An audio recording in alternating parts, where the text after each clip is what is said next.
Inflasi tertinggi sejak 5 tahun terakhir ini. Yaps, inflasi di bulan Juni kemarin itu 4,35%. Ini tertinggi sejak Juni 2017. Nah, teman-teman, jadi di video kali ini kita akan sharing seputar inflasi. Bukan tidur di musim dingin lalu bangun di musim panas, itu namanya hibernasi. Inflasi adalah jadi teman-teman, jadi di video kali ini kita akan sharing santai saja. Teman-teman nggak perlu mengkerutkan kening terlebih dahulu, karena kita akan sharing dasar-dasarnya yang lebih mudah dipahami ya teman-teman ya. Jadi melanjutkan awal video tadi, inflasi merupakan kenaikan harga-harga barang pada umumnya. Mungkin teman-teman juga merasakan belakangan ini harga-harga barang kok pada naik ya. Simpelnya misalnya kita lagi jajan pentol misalnya teman-teman, waktu beli 5.000 dapat 10 biji. Lah kok sekarang cuma dapat 7 biji. Nanya, bang kok pentolnya jadi sisa 7 biji? Ya maklum lah dek, naik semuanya, tepung naik, ini naik, semua naik, bahan bakar naik, gas naik. Nah, jadi adanya kenaikan pada barang pada umumnya sehingga kita juga terkena dampak. Contoh lainnya lagi, lebih enak kalau contoh soal makanan ya teman-teman ya. Mungkin teman-teman ada yang beli nasi bungkus 15.000, awalnya dapat potongan ayam ya. Potongan ayamnya mungkin satu bagian kalau pentungan kayak gitu ya. Sekarang udah kagak dapat lagi, cuma dapat tulangnya mungkin ya teman-teman ya. Harus nambah lagi 5.000 biar jadi 20.000. Ataupun ada jasa-jasa yang menaikkan harganya teman-teman. Yaps, inilah setidaknya yang kita rasakan apabila inflasi itu naik, nilai mata uang kita menurun. Terus apakah kita harus ketakutan, kaget, dan kita harus tidur sampai inflasi membaik seperti hibernasi? Oh tidak teman-teman, kita juga harus perlu memiliki strategi menyiasati bagaimana kita dana atau duit kita ini nggak habis terkikis oleh inflasi. Namun sebelum masuk ke video lebih lanjut ya teman-teman ya, perlu teman-teman ketahui juga bahwa Indonesia dengan tingkat inflasi yang hanya 4,35% ini menurut saya baik. Kenapa? Karena teman-teman boleh bandingin ke negara-negara lain seperti US dan Uni Eropa, itu inflasinya sudah di kisaran 8%-an. Ya teman-teman ya, market Dow Jones pada turun juga kan. Kemudian untuk negara-negara lain ada yang lebih parah seperti Argentina dan Turki yang sudah 70%-an ya teman-teman ya. Sri Lanka juga sudah sampai bangkrut. Namun teman-teman nggak perlu cemas, kita berharap Indonesia baik-baik saja dan kedepannya akan lebih baik lagi untuk perekonomian secara global. Namun kita juga memerlukan strategi agar dana kita tidak habis menyusut turun-temurun terus. Teman-teman pasti nggak mau kan hari ini beli nasi kuning sebungkus, mungkin setahun 10 tahun kemudian nasi kuningnya nggak dapat, cuma dapat karet gelangnya doang ya kan. Oke, jadi di video ini saya akan membawakan aplikasi investasi reksadana. Namun perlu dicatat, reksadana yang ada di video ini itu tidak merupakan rekomendasi beli ataupun jual ya teman-teman.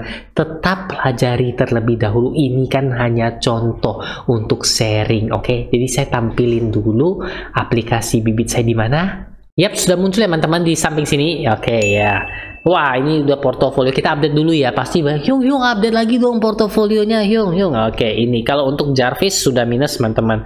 Nah, ini yang ditanya minus 3,24% ya. Nyesel nggak Hyung? Enggak. Waktu plus 10-20% nggak dijual, sekarang nyesel kan Hyung? Enggak. Namanya juga investasi. Lagian saya juga belum tahu ini investasinya udah kecapai goalsnya. Namun laptopnya kan udah kebeli ya teman-teman ya. Seperti cerita-cerita di video-video lalu. Jadi ini mau berapa nanti saya pikirkan lagi ya teman-teman ya. Kita lanjutkan lagi. Oke, untuk investasi saya di dana pensiun ya. Oh iya, ada yang banyak tanyain ya, misalnya Hyung, dana pensiun sama dana anak itu bedanya apa? Itu cuma beda nama ya teman-teman ya. Kenapa kita namain? Nanti kita bisa tentuin sendiri, misalnya tujuannya. Contoh nih, ada yang bilang beli handphone, beli rumah, beli mobil, beli motor. Jadi ketika kita lihat, oh ini portofolionya tuh khusus untuk beli rumah, oh ini portofolionya tuh khusus untuk beli mobil. Hanya itu pembedanya ya teman-teman. Jadi jangan kaget ya, Hyung itu saya punya dana pensiunnya jangan-jangan hanya umur 55 tahun bisa cair ya Hyung. Oh enggak seperti itu ya teman-teman ya. Oke, lanjut lagi. Di pasar uang sendiri kan otomatis ya plus ya teman-teman ya.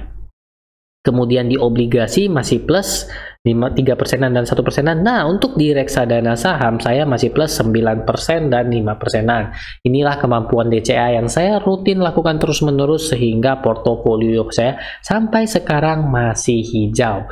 Balik lagi mengenai inflasi ya teman-teman. Inflasi kita tadi berapa? 4,35% ya teman-teman. Di sini kita lihat apabila kita menaruh dana kita di reksadana pasar uang, kita untuk return 1 year-nya ya teman-teman, kita lihat rupanya ada setidaknya 2 reksadana pasar uang yang mampu memberikan return per tahunnya 4,88% oleh Sukor Invest Money Market Fund, dan untuk Sukor Invest Sharia Money Market Fund itu 4,45%. Lebih tinggi dari inflasi yang tercatat.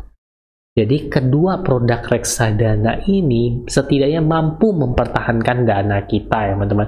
Jadi kalau misalnya naruhnya sekitar 10 juta, 1 juta, ya kedepannya kalau inflasinya gini, dana nilainya ya teman-teman, nilainya akan tetap meskipun nominalnya tuh meningkat. Gimana ya maksudnya ya? Contoh tadi nasinya, 15.000 beli nasi kuning ya, dapat ayam. Mungkin 5 tahun lagi udah nggak dapat ayam, harganya contoh itu 20.000. Karena kita taruh di reksadana ini ya teman-teman ya, reksadana pasar uang ini, jadi nanti 5 tahun ke depan lagi nilai kita yang 15.000 itu nanti ke depannya juga akan menjadi 20.000, sehingga nasi kuning tetap pakai ayam. Bagaimana? Kalau kayak gini lebih enak dengarnya. Kalau masih bingung, jangan pernah ragu atau cemas untuk drop komen di bawah. Kita lanjut lagi. Kemudian, untuk reksadana obligasi, teman-teman, kita filter seperti biasa lagi, return 1 year. Di sini, tertingginya adalah Sukor Invest Stable Fund. Dan dana mas stabil, kemudian trim dana tetap. Nah, dari persentasenya, ketiga reksadana obligasi teratas ini mencatatkan pertumbuhan lebih tinggi ketimbang inflasi. Jadi bagaimana teman-teman? Dan lengkap di sini ya teman-teman ya. Di sini saya akan menggunakan contohnya itu Sukor Invest Stable Fund. Dan alasan kenapa saya juga memiliki portofolio Sukor Invest Stable Fund. Nah, teman-teman, seperti yang kita ketahui kan tadi inflasinya 4,35%, sedangkan Sukor Investable Fund itu ada di 7,21%. Memang saya lihat returnnya kian hari kian menurun ya. Kalau yang udah nonton video saya ketika baru pertama kali muncul ini reksadana itu returnnya berapa teman-teman? Coba cek di videonya yang mana. Scroll dong di channelnya ya teman-teman ya. Dan ini masih baik dan sangat baik menurut saya. Mampu mengalahkan tingkat inflasi 4,35 sehingga ini 7,21% ya teman-teman ya. Nah, dari sekilas yang kita bahas teman-teman, dari inflasi, tingkat inflasi yang tinggi, kemudian mengenai investasi, ya memang tujuan dari salah satu investasi adalah mengalahkan tingkat inflasi, sehingga nilai dari rupiah atau nilai duit kita itu berkembang tetap teman-teman. Seperti contoh nasi kuning tadi, itu contoh ya teman-teman, simpelnya saja, harapannya lebih mudah dimengerti. Kemudian kita menemukan produk Sukor Invest Stable Fund di reksadana obligasi. Bagi yang belum pernah nonton saya review, boleh obrak-abrik dulu di channel ini, teman-teman cari aja yang Sukor Investable Fund.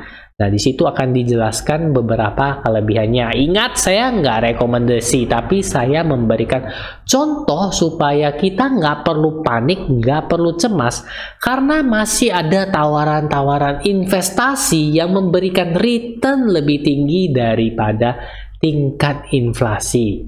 Harapannya kelak nilai daripada duit kita itu nggak berkurang ya. Jadi jangan setahun ini kita makannya pakai ayam, tahun depan udah nggak pakai ayam lagi ya, malah cuma pakai teri dan kacang ya, karena dananya merosot menurun. Seperti itu ya, kejam banget ya inflasi ya. Nah teman-teman, jadi saya rasa sekian dulu video kali ini. Saya harap video singkat dan sederhana ini dapat bermanfaat bagi teman-teman untuk mengenali inflasi dan apa yang dapat kita lakukan terhadap dana kita yang nganggur mungkin ya, sehingga kedepannya nilai dana kita itu tidak berkurang. Nah, bagi teman-teman yang sudah, ya Yung saya sudah ngerti, saya akan mulai investasi kecil-kecilan dari reksadana.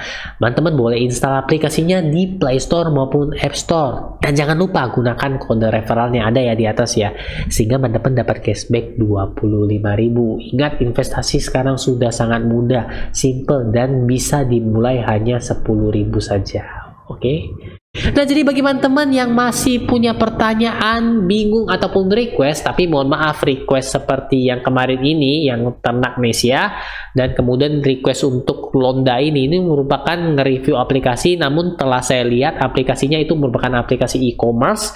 Menurut saya nggak perlu review lah ya, e-commerce kan beli jual barang ya, gitu ya. Kalau ada aplikasi investasi yang mau saya review, kayak kemarin tuh, yang mana tuh, energi hijau. Nah, benar kan? Itu rupanya beneran scam ya. Teman-teman boleh nonton videonya, ada di channel ini, supaya teman-teman juga tahu loh, ini ciri-ciri aplikasi bodong, investasi bodong. Jadi jangan ketipu lagi. Model-modelnya mungkin sekarang energi hijau, kedepannya energi merah, energi kuning, energi oranye bergabung, energi Power Ranger ya. Tapi ya namanya beda, buntut-buntutnya juga jadi bodong ya, seperti itu ya teman-teman ya. Jadi jangan ketipu lagi. Oke teman-teman.